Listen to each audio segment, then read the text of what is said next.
All right, we're up to our last presentation of the day from the Green Life Festival. So the new arrivals here, I just want to let you know this is the Green Life Festival. It's presented by Sustainable West Seattle. We're in our 10th year of providing community assets that are there for us to take advantage of in order to live a more sustainable life, happier, healthier, and leave something for our children. I always talk about the 10 and under. You'll hear me say the 10 and under all the time. I see a lot of our 10 and unders here. So when 10 and unders are about my age, which is getting up there, it's going to be like in the 2070s, 2080s, that range. And those years are going to be pretty difficult for them as it is, being at my age. But the other side to it, let's see what we can leave for them. Let's see what we can leave behind for our children. And that has a lot to do with our activities. Today we've been talking about the Sacred Waters Day. Sacred Waters has been our focus all day long, starting this morning with Ken Workman. He is the grandson of Chief Self, gave us a great inspiring speech about how this soil is built on his ancestors. From there we went on and we had a presentation by Lizana Lerner, Dr. Lizana Lerner from the University of Washington, about the SR3, about the 3 different R's of rescue, rehab, and rehabilitation for our marine animals. So something that we haven't had here in the Washington, Oregon coast, it's been everywhere else, has been rescue stations. Now West Seattle is going to get a rescue station. Right down there by Salties is going to be the new rescue station sponsored by University of Washington and NOAA. So when we have entanglements, when we have beach, when we have mammals on the beach, like the seal sitters do behind us here. You've seen the seal sitters on the beach. They help us protect those seals when they're coming ashore. So from there we talked, I'm just trying to remember our schedule. It's been a long day so far. We had the aquaponics presentation. That was an eye-opener for me. So we don't have to take our fish from the sea. We can raise really good fish, but without the antibiotics, without the chemicals, without and the pollution that's required in this type of farming in the ocean. It's done actually in our homes and on top of our roofs and places where we would use the water to transfer that forward to a hydroponic growing operation that grows food faster than any other method. So we're making waste into harvestable sustenance for ourselves. And then we talked, we had our orca dance. We talked again about the condition of the orcas, and one of the things we talked about was how we affect the situation of the orcas. We did talk about our sewage flow. Everybody knows we had a $240 million gallon, probably dollars too, gallon overflow at the Discovery Point sewage plant last winter. And this has happened many times before, and it will happen again unless we do something about it. And this is what's killing the small fish, the fry we call it, the salmon, that return to these streams around us. They do not make it through that fecal matter. They do die on the way. And that's what the food source of our orca population is, as well as many other marine animals. So what we're going to present to you now is what's called the toxic monster. There's a monster in the Puget Sound. And there's a lot we can do, actually ourselves, to prevent being a part and contributing to that monster. The monster eats things, and that is things that we provide for them. So we'll start with our presentation. Just want to announce, as soon as we're done here, at about 6 o'clock to 6:30, we'll be setting up for music the rest of the night. That means we can take a break. And so there'll be music here on the stage until approximately 9 o'clock, 10 o'clock tonight. And many a good performance coming up for you. So we'll start with our Toxic Monster presentation. Can I say something else a little bit meta about the toxic presentation and a bit of a pitch for Sustainable West Seattle? Yes, please. Okay.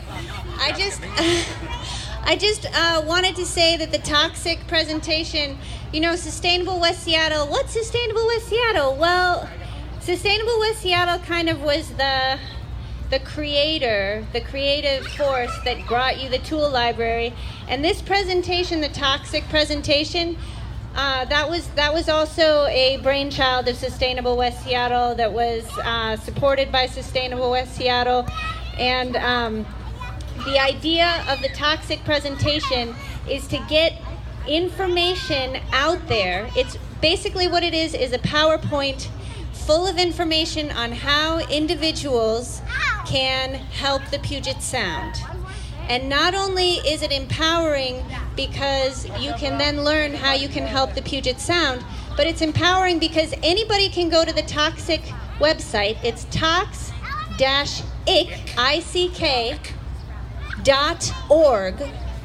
and download the PowerPoint presentation, take it to their kids' school, and do it. And teach a whole classroom full of kids how to keep the Puget Sound healthy.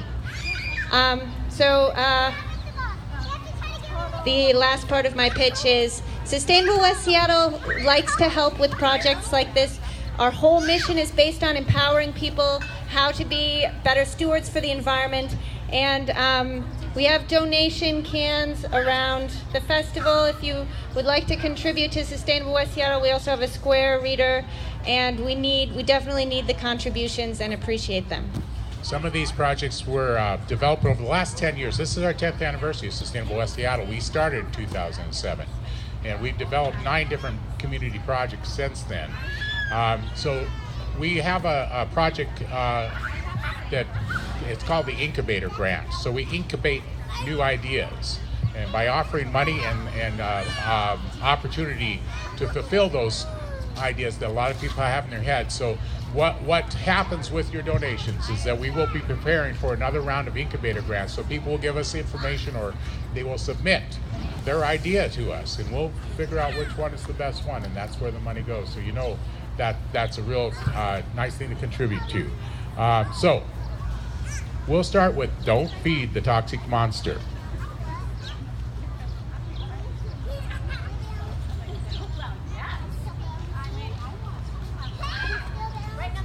I just want to say, if you're a little bit more, I don't know if anybody can see the screen over here because I'm blocking it, but if you're a little bit more over this way, the screen comes up much better. Plus, I've got the 7 steps in a little handout form if anybody wants to follow along with the handout. There's also more handouts at our table. So as we mentioned before, the sewer overflow that we have, and they happen in various areas of our city, happens when we have a lot of rain. But the other thing that happens when we have a lot of rain is that we produce runoff. Runoff actually captures everything on our asphalt areas, roofs, anything that's hard surface. And that runoff goes all the way down to the Puget Sound eventually. If we were concerned about conserving our natural resource and sacred water to the Puget Sound, we would do a lot more to prevent that runoff. And that actually is a very, very high level of toxicity to our waterways every year.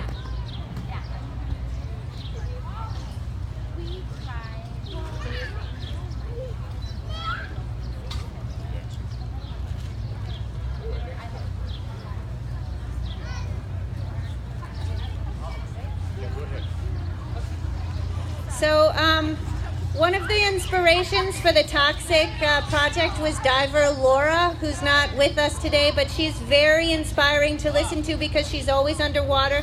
So she sees the big plume of black stuff that comes into the Puget Sound and can describe it really graphically in the little pieces of plastic that float around that she finds in her dives that are in the Puget Sound.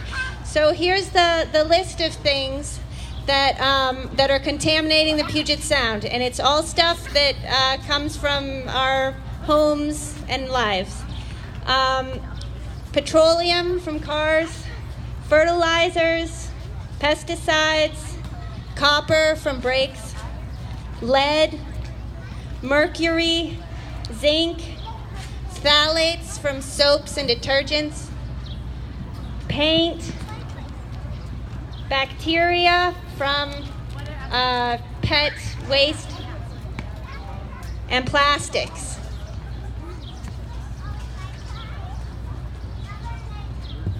So we are actually contributing about 14 million pounds of pollutants per year as citizens of the Salish Sea in the Puget Sound.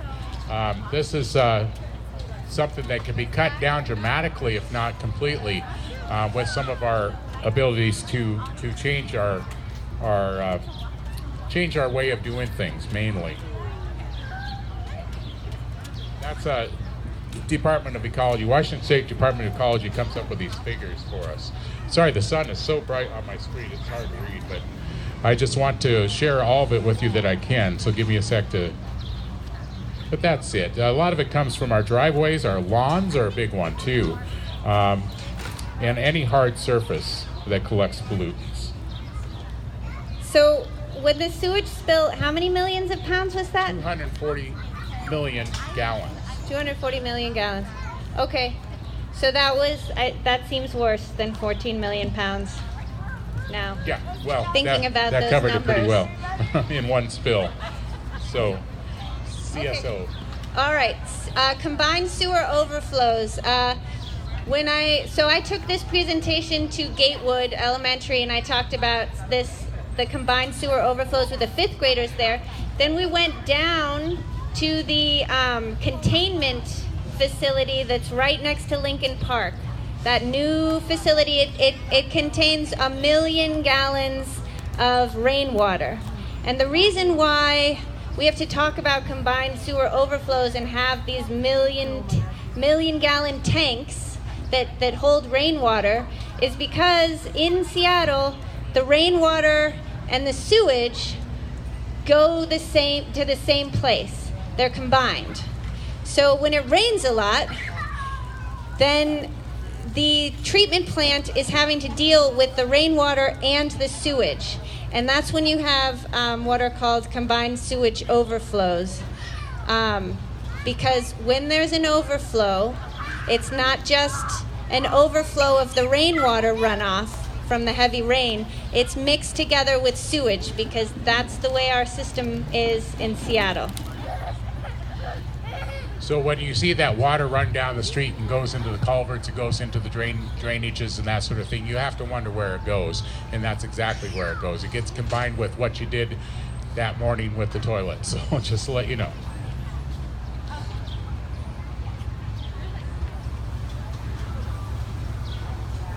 So this is a bit obvious. How does the water flow? Well, we're on hilltops. So this is the situation we're stuck with. Anytime it rains, we're going to have a flow. And that water flow will always find its way downhill until it finally reaches the waters that are stable and flat, like the Puget Sound. So that's why we have to be here more specifically concerned about what we leave behind in a variety of ways. You'll see them soon. Well, also the hard surfaces. And the hard surfaces, which more and more. You're lucky to be sitting on a soft surface in the middle of the heart of the West Seattle Junction, which is a really nice feature to have. More of these, the better. Right, because as you pave and you take away more of the trees and the canopy and the pervious surfaces, the faster the water flows and the more of a problem the runoff is. Okay, so now we get to the reasons that we should worry about the Puget Sound. Reason number one, salmon. Salmon have dropped to a very, very concerning level. They're so low, and this is a picture of the Puget Sound coho salmon. That's a species of concern. I don't know whether they've elevated that level of endangerment, but as of 2011, already it was a species of concern. And at the time when this presentation was done, salmon were at 1/8 of historic levels. It's probably gotten a little worse since then.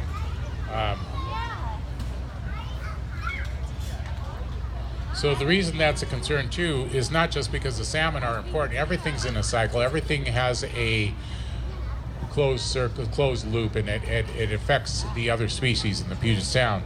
So coho salmon is the particular favorite of our killer whale population. So because of that lack of food, we're having literal starvations of many of our orca pods that are in the Puget Sound and all the way up to Canada. And that's one of the concerns, that we want to keep those populations intact. We want to keep them growing and improving both on the salmon level and that's also on the orca level. Oh, okay.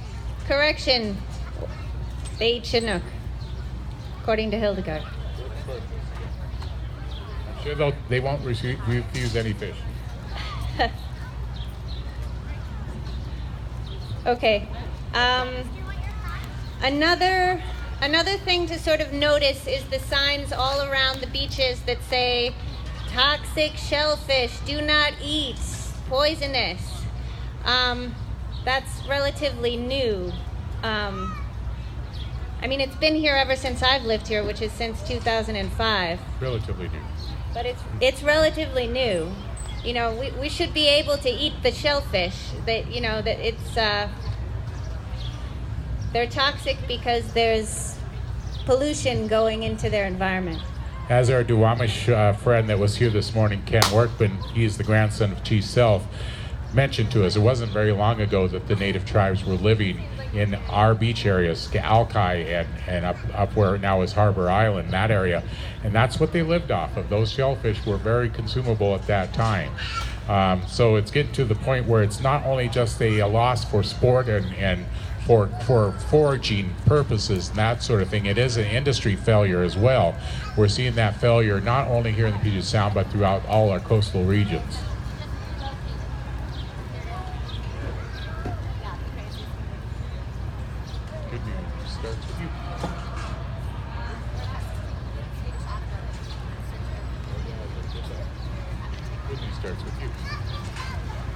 All right, so I guess if you already came to this presentation thinking, I definitely want to do something about the Puget Sound, I know it's important. We're on to, the good news is that there's something that you can do about it, because actually the contribution that comes from individuals is substantial, which means that when individuals contribute to clean up the Puget Sound, then that consciousness leads to a substantially cleaner Puget Sound. So we have 7 things that simple actions that can take place. So first of all, one of the most important ones, especially if you're starting into the urban farm animal side of things, is to scoop the poop. Whether it be your pet or your food source, it has the same effect. When it rains, it goes into our groundwater, and the groundwater eventually flows all the way into our Puget Sound. And the other thing to say about that that is mentioned in the toxic presentation is that when you scoop pet poop, the best place to put it is actually in a plastic bag in the garbage. Not in your. That's the recommended place to put it. So, number 2, properly dispose of waste. So, that's number 2 is particularly talking about chemicals. Don't go in the regular trash. This is sort of just information that is mostly on trash cans and stuff. But if you've got paint, fertilizers, pesticides, other chemicals, they don't go in the trash. You definitely want to keep, especially batteries. You definitely want to keep anything like that out of the storm drains, out of the runoff from the rain. Pharmaceutical medicines is the big one. Pharmaceutical medicines can be turned in so they can be taken out of the system.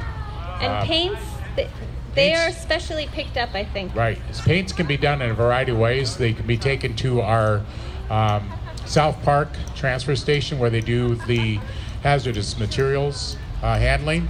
A lot of times they can be gone to a solid form, and then they can be disposed of that way. And then the other situation when it's dry, it can be mixed with pet fertilizer. Sorry, not pet or fertilizer. Or sand, right? Sand and pet. What am I thinking of? Pet bedding. Litter. Kitty litter. Pet litter. Yeah, kitty litter. Thank you. So, yeah, and then the other thing is what we do with our lawns. Everybody wants to have that bright green lawn. There's a variety of ways to get a bright green lawn, but the worst way to do it is to put high nitrogen fertilizer on your lawn or weed and feed. Those things do several damages, which number 1 is you don't want kids playing on that lawn. Number 2, the nitrogen in particular goes down to our water levels and our waterways, and that causes algae bloom. That causes a rapid growth in different types of waterborne invasives. So the best way to treat your lawn and to get it, first of all, I would recommend getting a nice garden in your lawn. Eliminating your lawn, going to native plants, going to food product. My lawn has disappeared over the years, and now it's all food product. Will be a much more rewarding and sometimes a much less work-intensive way to do it. It absorbs the water, and we mentioned earlier about rain gardens. And you can develop a rain garden in your lawn instead of the typical green lawn. And that's a good place for kids to play. Oh, well, we'll get to rain garden later.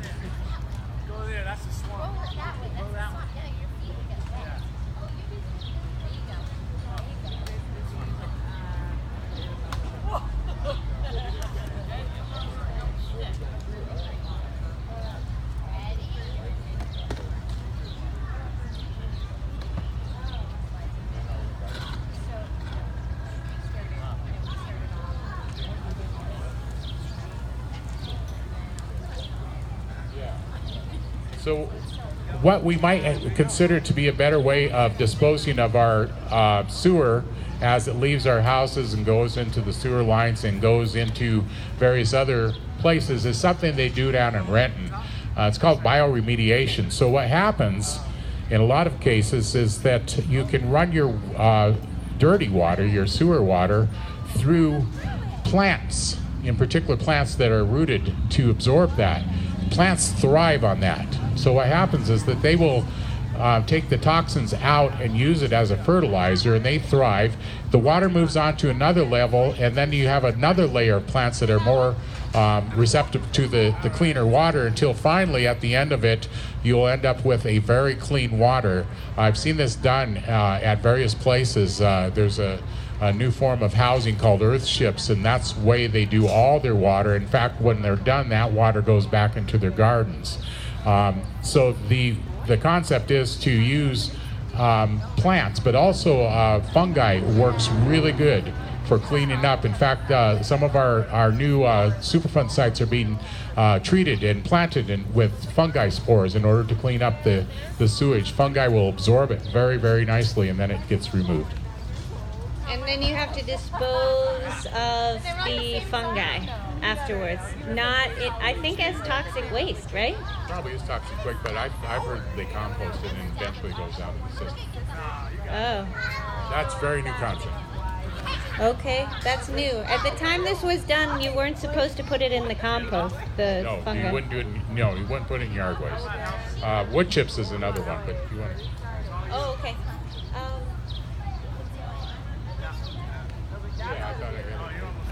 Okay. Well, I don't know what else to say about fungi. Okay, just that another way to do bioremediation on your own land is to spread wood chips around your garden. It's a good, the wood chips will keep the water in the ground for longer, so you don't have to water your garden as much. And when they decompose,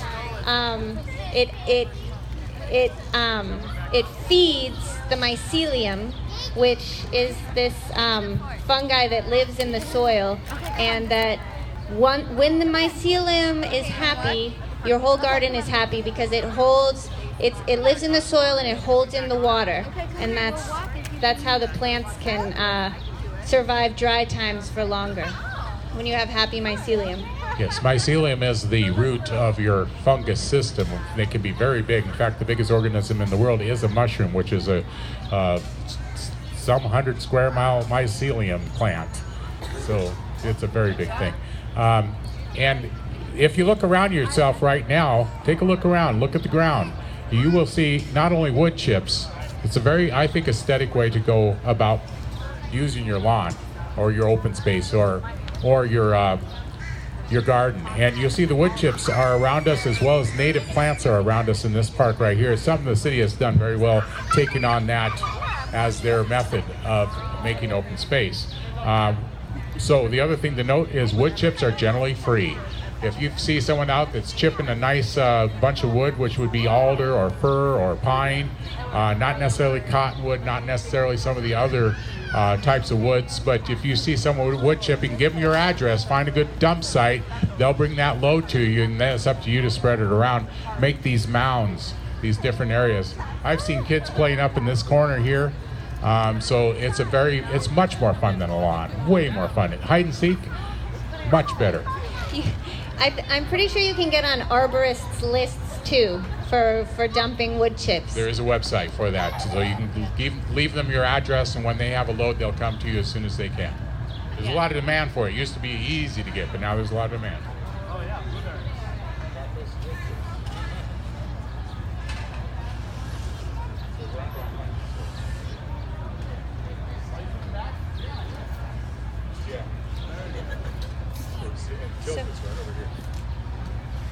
Tilth is here? They're closed now, but that's still to 10. Oh, okay. Unfortunately, Seattle Tilth closed up for the day, but they are a great resource for natural gardening. We just, on this slide that is really hard to see, there's just some websites for natural gardening tips. One of them is the Garden Hotline. Oh, it's gardenhotline.org. gardenhotline.org for your garden emergencies. And let's see. Then we've got King County Natural Yard Care Resources, which is a way longer website. That's off of the yourkingcounty.gov site. Under natural yard care. And then also listed in our online resources is the National Wildlife Federation's Backyard Wildlife Habitat Program. That's something that you see around Seattle. You see like a sign that says this yard is a natural backyard wildlife habitat.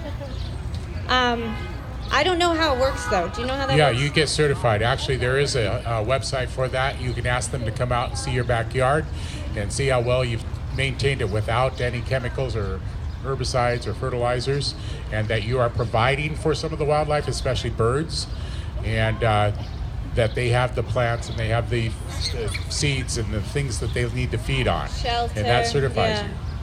Another resource is right across the street here, just almost directly across. Steve Richmond of Garden Cycles. If you want to see something about, he does a project. He has a grant out there. He does lawn removal, and what he does is he takes your lawn out and he will replace it with a complete natural setting like we have here with pathways and different types of really unique features. So Garden Cycles is right across the way here. He does it all by bicycle, by the way, and that's another thing I don't know if we hit that or not. We have a situation where our cars are a part of the problem. So using a bicycle, using transit, going electric, even with electric cars though, you do have your brake lighting wear, you have rubber on the ground wear, driving in a way that reduces your emissions, reduces your brake usage, no fast starts, no fast stops. Make it smooth, drive smooth, be a professional driver.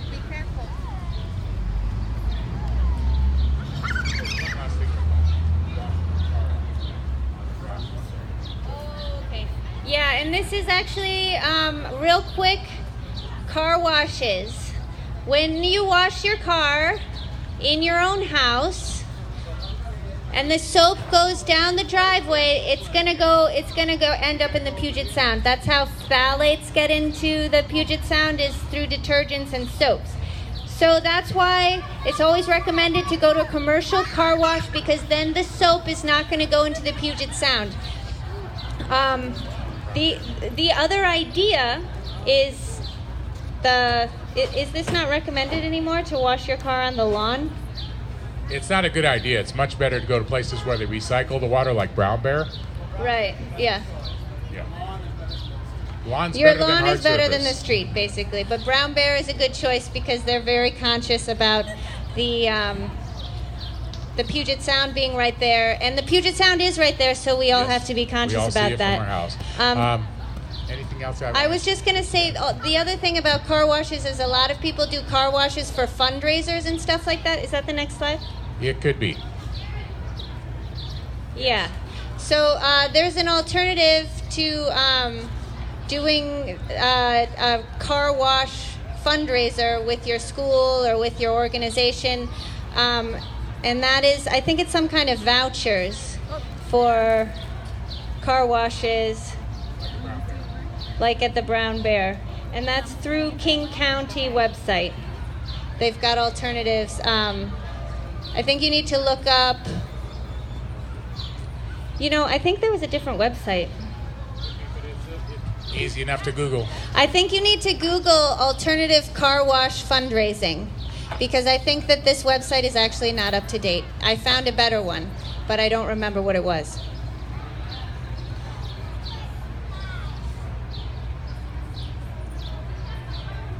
So we pretty much covered everything that we wanted to express with you, but these brochures are available at the Sustainable West Seattle booth right behind us. Please come by and get one.